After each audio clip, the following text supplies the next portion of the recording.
There you go. For today's video, we're going to show you paano namin minimaintain yung helmets namin.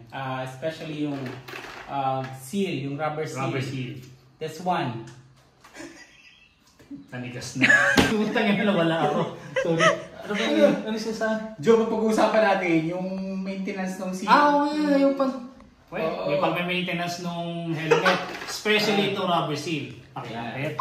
This one. Yeah, so meron din dito. Dito. Usually ito yung tinatamaan ng visor pag sinasara mo. Bakit natin kailangan i-maintain?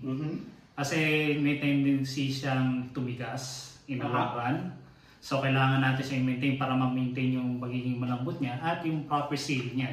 Once na sinara yung visor. Yep. So paano natin ito i-maintain? Using this one. Ano yan? Silicone oil. Pataliit! Elite eh. Yun talaga. So, kasi Ito na liit, i-apply i-apply natin yun. Hindi tayo pwedeng gumamit ng malaki. So, pwede na ba sa yan? Ano ba? So, isang drop lang. So, one drop. One drop, then kalat mo dun sa rubber. Okay. Ganyan talaga. Ganyan lang talaga kalito pagka, usually, libre lang to sa mga helmet like Shoei, si Arai. Bukas mo ba to, pre? Ba't walang tumutulo? Meron. Ayun. Sabi sa'yo, ang liit-liit eh. So, ibig sabihin, bumili ka daw after niyan. Kasi ang bilis na talaga maubos niyan, di ba? Ayan, i-apply niya na. So, sa mga ganyan. Oo, yawn. Kasya naman siguro yan. Pero abutin tayo ng siyam-siyam dito, pre. Ha? Bakit naman? Ang liit eh! Pwede naman siguro yung malaking, ano ba tawag dito? Malaking bulak. Then, mas malaking... Oo, pwede yan. Malaking bulak. Oo. Kaso binigyan mo sa akin, cotton buds. So, abutin tayo ng siyam-siyam dito, pre. Yan, papakita. Ikalat mo lang.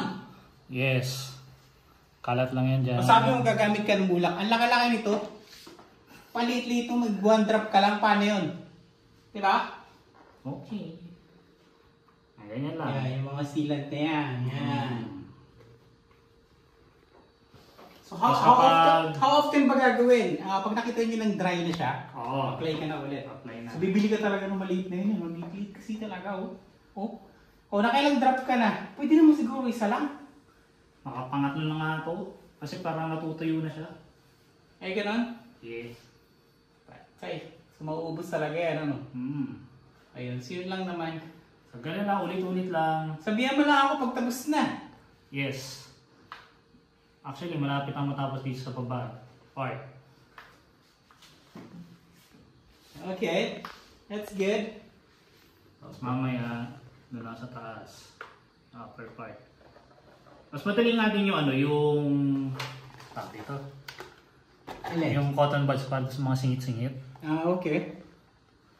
Suksok muna ng ganyan yan. Parang matagal nang hindi nalinisan, no? Oo, gamitin mo ko. Gamitin mo lang. So okay din yan para ma-attract din niya yung So while ina-apply ni Joven, ito naman yung ginagamit namin sa mga mechanism. Like yung visor sa mechanism like this one. Yan. So pinapakabitan ng visor. So silicone spray naman. So anything naman, silicone spray. Yan. Pwede na to. Di ba pwede yung silicone spray sa rubber? Pwede rin to sa kotse. Saan? Ay, sa yung weather strip? Oo, yung tama. Yung rubber doon. Pwede din yung doon. Yes. Tapos na? At, pwede, talagang advisable kasi tumitigas talaga yun kasi tinatama na araw. Di ba, umiingay pa nga yung umiingay. Nabababad sa ulan, nabababad sa araw. Mukhang maubos mo na to. Grabe naman. Kunti na lang. Baka-apply ko lang sa Shoei nito eh. Sana all na Shoei. Yan. So, nabibili naman siya. Siguro maganda ko yung premium mga silicone oil na lang, no? Water-based mas maganda. Yes. Tapos na? Oo, tapos na. Ayos, di maganda. Yan ko na lang, yung sobrang naipatak, kinakalat ko na lang. Okay na? Oo, okay na. Actually, pre. Oh. Kailangan lang kasi ubusin to eh, kasi ito yung nauna eh. Oh, tapos? Ito, Meron ka naman pala malaki eh. May malaki. Hindi mo sinabi sa'yo, pinahirapan mo magpatak-patak ng maliit. Meron palang malaki. Ito may kaya dito, ano? Sana tapos na, di ba? Oo, sana Oo, tapos na. Pero hindi, kailangan ko ubusin yan eh. Yan muna.